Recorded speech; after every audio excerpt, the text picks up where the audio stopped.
오늘 129절부터 144절까지의 이 단락은 말씀의 빛이라는 말을 할 수 있고요. 그 하나님의 말씀 위대하다 이런 말로 작은 제목을 하나 붙여볼 수가 있는 부분입니다. 그 말씀 안에 의와 성실과 진리가 들어있어서 그 말씀 자체로도 의롭고 변함이 없고요. 우리가 아는 대로 성경은 무오하다는 것일까요? 예, 그럴 수 있습니다. 이러한 특성을 가지고 하나님의 말씀으로 하나님의 백성들이 깨우쳐진다, 일어난다 이런 의미를 말하고 있습니다. 그래서 주의 말씀은 우둔한 자를 깨닫게 하고 곤경에 처한 사람을 구원하는 능력입니다. 그 능력은 위대합니다. 이렇게 생각을 한 겁니다. 시인은 그 말씀을 매우 사랑하죠. 그 말씀을 잊고 사는 사람들에 대하여서 참 안타까워하는 마음이 이렇게 있는 것을 보게 됩니다. 제가 그랬어요. 이 시편 119편을 보면서 한 절에 한 절씩 매절마다 하나님의 말씀이라는 단어가 다 들어가 있다. 5절은 빠져 있는데 그 5절은 다른 데 가면 한 문장 속에 2번 들어가 있는 것이 또 5절 있어서 176번이나 이렇게 이 주의 말씀이라는 단어들을 이렇게 넣어놓은 하나님의 말씀의 위대함을 증명하는 이러한 시이다 그랬습니다. 오늘도 우리가 그 부분을 보는데 첫 글자가 지금 패라는 단어로 시작되는 문장에 8문장이 8절이 바로 그러고 이제 그 다음에 이제 다음에서 이제 또 짜대라는 다른 말로 알파벳으로 먼저 시작되는 8문장이 이렇게 나온다 그랬어요. 중국에 가서 보면 중국의 시인은 이렇게 늑자를 한자를 늑자를 가지고서 이렇게 늑자 이렇게 해서 이제 시를 또 예쁘게 쓰기도 하죠. 바로 그런 특성을 가지고서 있는 시, 아주 아름다운 시인데 모양만 아름다울 뿐 아니라 그 속에 담아준 진리가 얼마나 아름다운가라는 것 우리가 볼 수 있어요. 129절부터 136절까지요. 여기는 안타까움이 있어요. 이 시인의 안타까움. 그래서 내 눈물이 시냇물처럼 흐릅니다 라는 말을 여기서 이렇게 풀어내고 있는 모습을 볼 수가 있습니다. 자신이 누리는 말씀, 이 주의 말씀이 인간의 지식으로 풀 수 없는 신비함이 있고요. 이 129절이 말하고 있는 거죠. 그 밝히는 그것은 바로 이 세상을 밝히고 우리의 영혼을 밝히는 빛이다라고 말씀하고 있는 것을 보게 됩니다. 그런데 이 신비를 알지 못한 채 하나님의 뜻을 따르지 않고 멸망의 길로 가는 사람들을 볼 때 그들이 얼마나 불쌍한지 그들을 생각하면 눈물을 흘리지 않을 수가 없었던 거죠. 자, 129절에서는요. 그 말씀이라는 단어를 주의 증거라고 이렇게 표현하고 있어요. 증거들은 놀라움으로 기이하고 놀라워 내 영혼이 이를 지키나이다. 성경에는 수많은 사건들, 사람들의 이야기가 기록되었죠. 하나님이 행하신 그 위대한 일도 수없이 담겨져 있어요. 그냥 가볍게 흘려버릴 수가 없는 거예요. 그래서 그걸 뭐한다? 흘려버리지 아니하고 킵한다, 지키나이다. 골키퍼가 골이 들어가지 않도록 지키는 것처럼, 그죠? 흘러내가 버리지 않도록, 빠져나가지 않도록 지키는 거예요. 130절에 보니까 주의 말씀을 열면 빛이 비치어서 우둔한 사람들을 깨닫게 하나이다. 시인은 알아요. 하나님의 말씀이 무엇인지 계시의 도구라는 거죠. 그래서 하나님의 말씀을 열면 거기서 뭐가 나와요? 빛이 나와요. 여러분, 그 모세가 산에서 내려와서 얼굴을 가렸다. 그런데 강론할 때에는 그 얼굴에서 빛이 나고 강론이 끝나면 수건으로 가리웠더라. 이런 표현을 제가 설명할 때 그렇게 얘기를 했어요. 바로 계시의 도구인 말씀이 풀어 해석할 때 거기서 뭐가 나와요? 빛이 나오는 그림이다. 그 빛은 그냥 우리가 생각하는 이런 광채, 얼굴이 훤해, 이런 의미보다 창세기 1장에 나와서 나오는 빛이죠. 어둠 속에서, 그죠? 흑암이 깊음 위에 있는 그 속에서 빛이 있으라 하셨더니 하늘 세 개의 존재가 이 땅에 들어오는 거예요. 예수 그리스도라고 요한복음은 말씀하고 있잖아요. 그러죠. 우리는 그 빛이 어디에 있는 걸 알아요? 말씀 속에 있는 걸 알아요. 그래서 말씀을 열면 이 새벽에 우리가 강론하듯이 말씀을 풀어서 그 속에 담겨진 진리들을 묵상하면 거기서 뭐가 나와요? 하늘 세계가 열려지는 거예요. 이 세상의 얘기를 하고 있는 게 아니고 하늘나라 이야기를 하고 있는 거예요. 예수의 이야기를 하는 거예요. 그렇죠? 예수를 통하여서 우리에게 전달해 주시고자 하시는 하늘 생명에 관한 이야기가 거기에 나오는 거예요. 그게 뭐예요? 말씀을 열면 빛이 비치는 거예요. 그 빛이 어떻게 한다고요? 우둔한 사람을 깨닫게 하는 거예요. 우둔한 사람, 미련한 사람 이렇게 얘기하죠. 그런데 더 정확한 건 어떤 걸까요? 바로 타락한 자들, 감각이 없는 자들, 하늘나라 지식이 없는 자들, 그들이 어떻게 돼요? 눈이 열려지는 거죠. 이해를 하고 깨닫게 되어지는 거죠. 그렇죠? 그래서 주의 말씀을 열어야 하는 거예요. 주의 말씀을 열 때 어떤 역사가 일어나요? 앞에 98절부터 100절까지 하던 말씀인데요. 말씀이 나를 지혜롭게 한다. 원수보다도 지혜롭게 하고 스승보다도 지혜롭게 하고 노인보다도 명철하게 한다. 뿐만 아니라 미련한 자, 우둔한 자, 죽었던 자를 살아나게 한다라는 이런 의미가 들어가 있는 거죠. 왜냐하면 어리석은 자를 바로 그런 거를 표현하고 있는 거예요. 그래서 우리 시편 53편 1절에서 그렇게 얘기했죠. 어리석은 자는 그 마음에 이르기를 하나님이 없다 하는도다. 불신자죠. 네. 하나님을 보지 못하는 사람은 불신자예요. 하나님이 없다고 말하는 사람은 불신자예요. 그죠? 우둔한 자죠. 그죠? 쉽게 미혹되는 사람, 에덴 동산에서 타락한 아담과 하와 같은 사람, 보이는 것만 추구하고 나 중심의 사고를 세우는 사람, 그들을 깨우친다. 다시 말하지만 그것은 살아나게 하는 거예요. 눈이 뜨너지는 거예요. 그리고 소망의 사람이 되는 거예요. 자, 시편 119편 131절에서는 내가 주의 계명들을 사모함으로 내가 입을 열고 헐떡였나이다. 어떤 표현이죠? 왜 헐떡여요? 목마름이죠. 그죠? 한여름에 우리 잘 아는 집에서 키우던 개들 어떻게 해요? 입을 헐떡헐떡 하는 모습. 그죠? 왜? 목말라서. 이사야서에서도 그렇게 말하잖아요. 너희 목마른 자들아 다 내게로 오라. 물러나오라. 돈 없는 자도 오라. 그래서 하나님의 은혜를 간구하고 있는 거예요. 주의 이름을 사랑하는 자들에게 베푸시던 대로 내게 돌이키사 내게 은혜를 베푸소서. 자신이 지금 그 말씀에 목말라 하고 있는 그림을 그리고 있는 거죠. 그래서 하나님의 은혜가 전국적으로 자신을 말씀 위에 세운다라고 133절을 말하고 있는 거예요.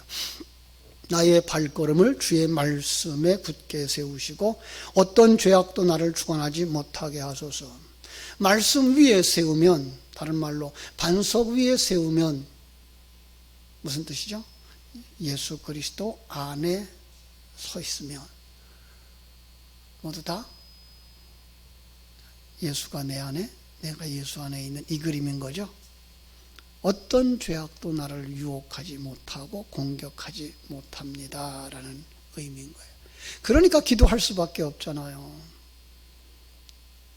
사람이 박해해서 나를 구원하소서 134절. 그리고 하나님의 구원이 임하게 되면 그때는 시인은 계속해서 하나님의 약속의 말씀을 지킬 것을 이렇게 이야기하고 있습니다.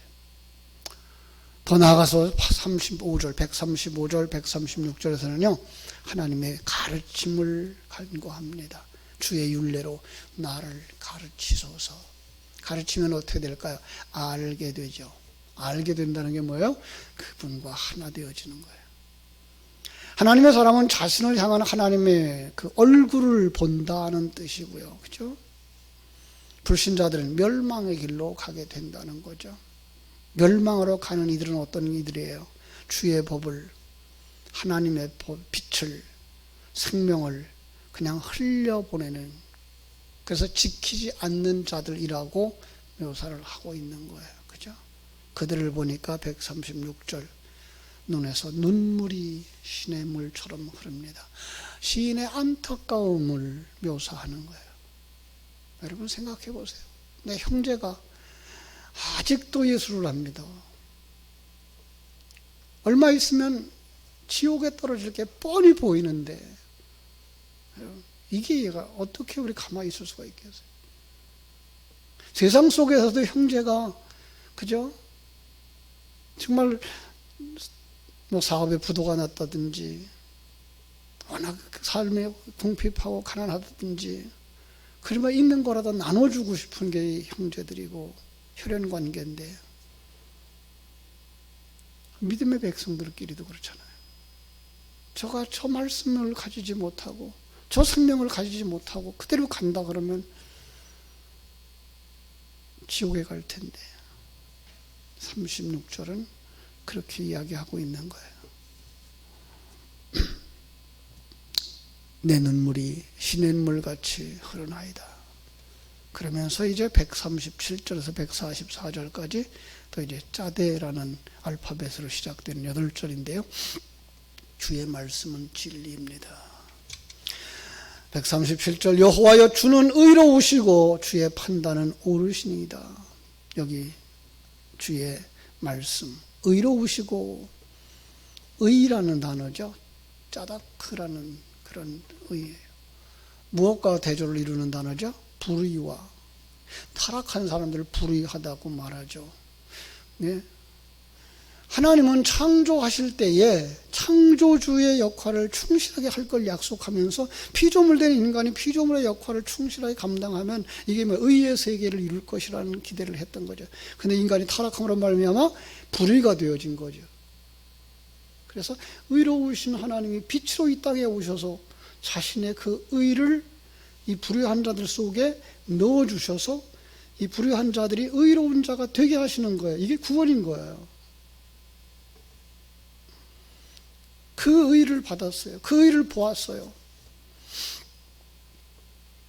그 하나님의 일하심을 본 거죠. 138절은 뭐라 그래요?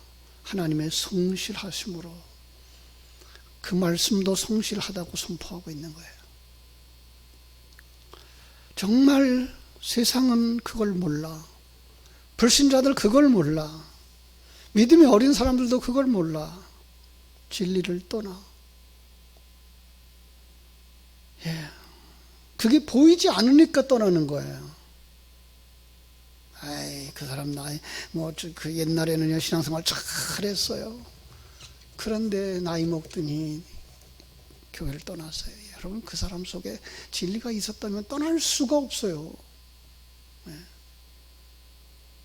자기가 봉사하던 교회가 마음에 안 들어서 다른 교회로 옮겨갈지언정 어떻게 예수를 떠날 수가 있겠어요? 어떻게 하늘나라를 포기할 수가 있겠어요? 그 사람 속에는 없었던 거죠. 가룟 유다의 모습인 거죠. 그렇죠? 안타깝죠. 내 대적들이, 여기서는 그들을 대적이라고 이렇게까지 하고 있어요. 주의 말씀을 잊어버렸으므로 내 열정이 나를 삼켰나이다. 그 53절에서는요, 대적이 말씀을 버린 데 대해서 아주 맹렬한 노를 발했던 문장도 있고요. 그죠? 앞에서는 136절에서는 눈물을 시냇물같이 흘리는 안타까움으로 표현했죠. 그런데 그 안타까움이 나를 삼키는 것 같다.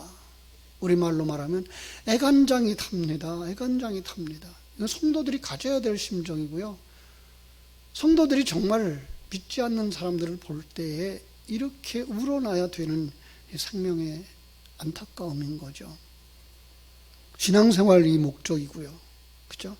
교회의 목적은 복음을 전하는 일이죠. 그들을 살리는 일이죠. 내 것을 꺼내줘서라도 그들을 주님께로 인도해야 되는 거죠.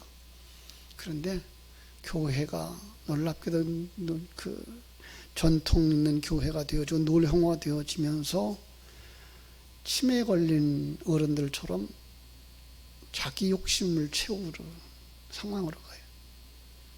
불신자들에게 관심 가져주는 것보다 왜 내게 관심 가져주지 않냐고 요구를 하고 나온다고요. 그건 정상이 아니죠. 그렇죠? 이제 다시 구원받지 못한 영혼들을 바라다보고 안타까운 마음으로 그들에게 선을 베풀고 관심과 복음을 전하는 우리 모습이 되어져야 할 줄로 믿습니다. 주의 말씀이 심히 순수함으로 주의 종이 이를 사랑하나이다. 주의 말씀이 심히 순전하다. 짤 아픈데 연단한 정금 같다는 거죠. 그래서 내가 이것을 사랑한다는 거예요. 여러분 요한복음 1장에서 이 말씀이 누구라 그랬죠? 예수님이요. 예수님이 그렇게 순수한 거예요. 예수님이 순도 100%라는 거죠. 그러면 그 예수와 하나 되어진 나도 어떻게 되어져야만 그와 하나 될 수 있어요? 순도 100%가 되어져야죠. 그죠? 내가 미천하고 멸시를 당하지만 그래서 주의 법도를 잊지 아니합니다. 마지막 절, 주의 의는 영원한 의요 주의 율법은 진리로소이다. 환난과 우환이 내게 미쳤으나 주의 계명은 나의 즐거움이니이다. 주의 증거들은 영원히 의로우시니 나로 하여금 깨닫게 하사 살게 하소서. 여호와의 말씀과 판단은 정직하고 성실하고 순수합니다. 무엇보다도 그분의 말씀은 완전하고 영원하다는 거예요. 인간의 의와 대조를 이루고 있는 거죠. 인간의 의는 이걸 하나님의 그 비공유적 속성이라고 말하는데 하나님께로부터 온 그거예요. 그래서 상대적이에요. 그래서 시간과 장소에 따라서 변해요. 그러나 하나님의 의는 영원히 변치 않아요. 어떤 유혹 속에서도 하나님의 뜻을 잊을 수가 없는 거죠. 그죠? 사랑하는 성도 여러분, 말씀이 이렇게 소중한 거예요. 이것은 우리의 생명인 거예요. 이 속에 뭘 담아주셨다고요? 예수님. 예수님의 그 사랑이 편지 속에 있어요. 그래서 우리는 이 말씀을 읽어야 되고요. 이 말씀을 묵상해야 되고요. 그 속에서 그럼 우리는 뭘 누려요? 천국을 누리고요. 하나님의 일하심을 보게 되고요. 그게 얼마나 놀라운 것인가를 깨달아 할 때 우리는 평화를 누리고 찬송을 부리게 될 줄로 믿습니다. 이 은혜가 이 새벽을 깨우는 여러분들에게 그저 몽땅 주어지기를 주님의 이름으로 축원합니다. 기도하겠습니다. 하나님 우리 아버지 크신 은혜와 사랑을 감사하고 감사합니다. 주의 증거들은 놀랍습니다. 그 말씀을 열면 빛이 비쳐서 죽었던 자를 살리고 소경의 눈을 뜨게 하고 감각 없던 자들의 감각을 살려준다고 말씀하셨습니다. 아버지 하나님, 그래서 우리가 그 말씀을 사모합니다. 시인이 말씀을 사모했던 것보다 더 큰 열정을 우리에게 주셔서 말씀을 사모하는 자들, 말씀을 읽고 말씀을 듣고 묵상하고 그 속에서 예수님을 발견하고 그 예수님과 동행하면서 평화를 누릴 수 있는 사람들 다 되게 하여 주시옵소서. 우리는 지금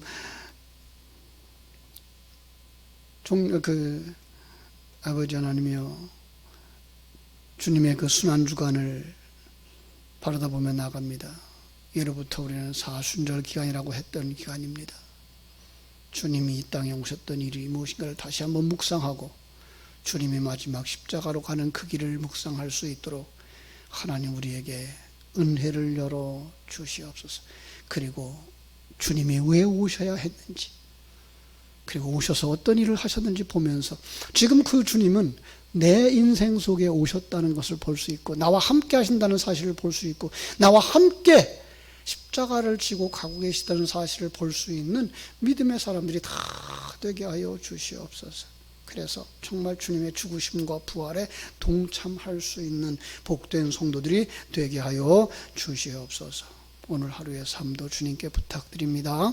일마다 때마다 시간마다 이 말씀들이 생각나서 기뻐할 수 있고, 감사할 수 있고, 감격할 수 있고, 더 나아가서 그것이 생명되어져서 주 앞에 돌아오지 못하고 있는 형제들과 이웃들을 바라볼 때에 눈물 흘릴 줄 알고, 그리고 그 안타까워할 줄 알고 그들에게 간곡하게 복음을 전하며 생명을 전할 수 있는 복된 하루 되도록 도우시고 역사해 주시옵소서. 거룩하신 예수님 이름으로 기도하옵나이다. 아멘.